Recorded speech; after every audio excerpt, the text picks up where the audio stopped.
Also new tonight, an elaborate religious human trafficking case that spans the country but starts in Taylor. And let's get right to Fox News' Charlie Langton joining us live from one of 3 properties raided by the feds today. What did you learn here, Charlie?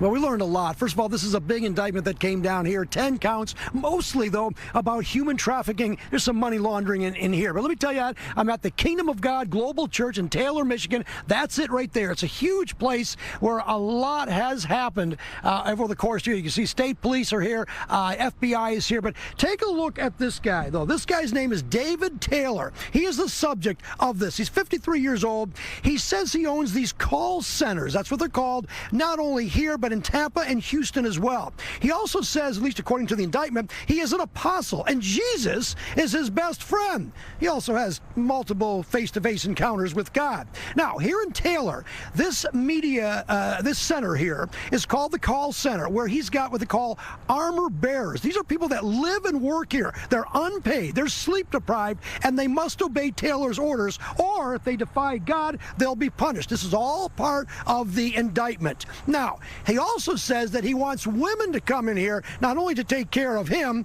and then he makes them have a Plan B emergency contraception. All in all, they raised about $50 million in donations from 2014. Now, to show you a little video over here of some reaction from people around the country that are affected by this guy, Taylor. Take a look.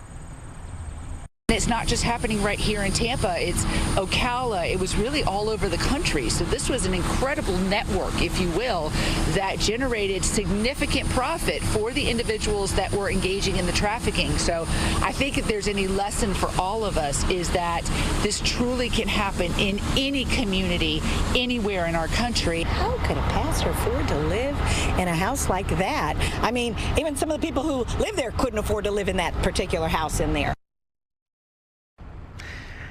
All right, now what did he do with all this money? Well, he lived in an elaborate lifestyle, as you saw from Tampa. That's a huge 28,000 square foot mansion. He also bought Bentleys and Mercedes-Benz and a whole bunch of other things. He was arrested in North Carolina, and then he likely will be brought up here in Michigan. That's not decided yet if he is convicted of the most serious charge, although they're all 20-year felonies.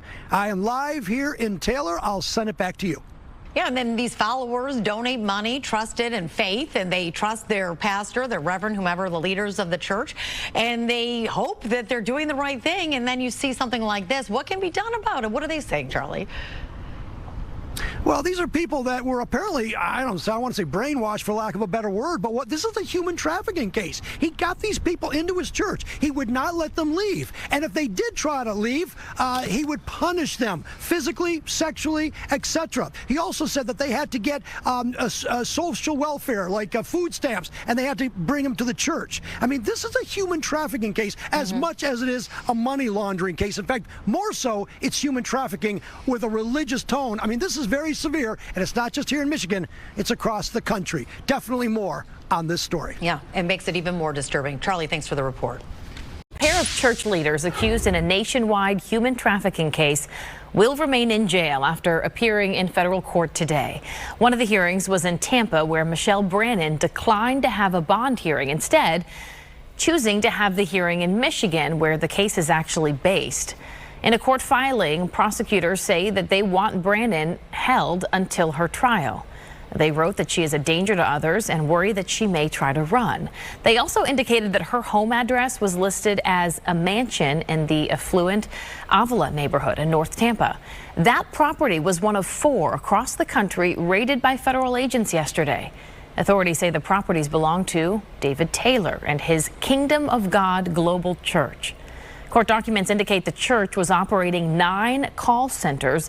One of them was actually at that Avila mansion. Investigators say unpaid workers were forced to solicit donations or face punishments, including physical and psychological abuse and food and sleep deprivation. The indictment alleges that Taylor made the rules and Brannon, the church's executive director, enforced them. The arrest came as a relief to a woman who says she was in a relationship with Taylor back in 2018, and she says she ended it and wrote a book in 2020 trying to expose his abuse. This is just part of a video that she recorded yesterday. There were so many people that were taken advantage of, and I was one of them. I experienced firsthand the abuse, the lies, and the corruption of both of the individuals who were arrested today. What a shame they are to authentic churches and ministries who have the character and the humility of Christ. According to the federal indictment, Taylor referred to himself as an apostle, claiming that he communicated with Jesus and that he could heal people through faith. But investigators say it was all a con. They say the church raised $50 million in donations over the last 12 years. And investigators tell us the money funded extravagant lifestyles for Taylor and Brannon, who were the only ones receiving a salary. Of course, there are still many questions about how this church was able to operate for as long as it did. Some have been watching and raising red flags for years. Let's bring in Fox 13's Genevieve Curtis, who spent the day digging into the church's past. Hi there, Genevieve, in our newsroom tonight. What'd you find out here? Yeah, Mark, there is a lot to go through, and those who keep an eye on ministries say that there were red flags with David Taylor and his church for years, but truly nothing of this magnitude. They have, frankly, from the very beginning, shown evidence of being a bad actor, a bad operator. Warren Smith makes it his mission to keep faith leaders accountable. He's the president of Ministry Watch. The news outlet tracks finances and actions of Christian ministries. They followed the actions of David Taylor and the Kingdom of God Global Church over the years.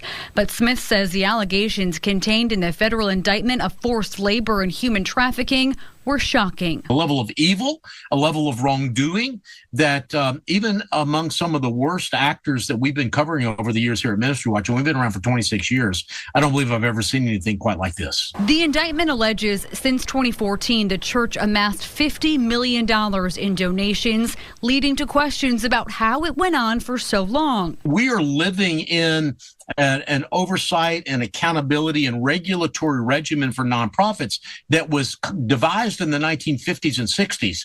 It is completely inadequate for the number of nonprofits that we have in this country today. So I think one of the ways that David Taylor was able to get away with it was that they were just not being scrutinized by the government at all. Authorities accuse Taylor and his right hand, Michelle Brannon, of forcing workers to meet unrealistic quotas at the church's call centers, and they were punished when they didn't. A model used in third world countries, but maybe the first known case in the U.S. And I think by understanding the mechanics of David Taylor's operation, we might be able to gain some insights into how to investigate or what to look for in some of these other situations that I'm aware of. And there are still questions about how many people were forced to work in these conditions. Transcripts from a federal civil trial could give us some insight. Taylor and his church were sued by a Florida movie set company over failing to pay. Last year, one of the church's pastors testified that they rely on 75 to 80 full-time volunteers to run the day-to-day operations. He also testified the church has thousands of volunteers in almost 200 nations around the world. So there are a lot of victims here, a lot of problems, a lot of damage done, but at least it's coming to light and maybe we can learn a few lessons from it. And in talking about those call centers, the church promotes its prayer line, which we call today, and people are still answering the phones for the church. So I reached out to the FBI field office to see if there are other locations that were not raided, if there are more victims that are still working for the church, answering those phone lines. We'll let you know what we find out. Mark. Well, you guys heard that here. How you guys doing? I just don't understand how could people be deceived, especially if you're close to God and you're praying.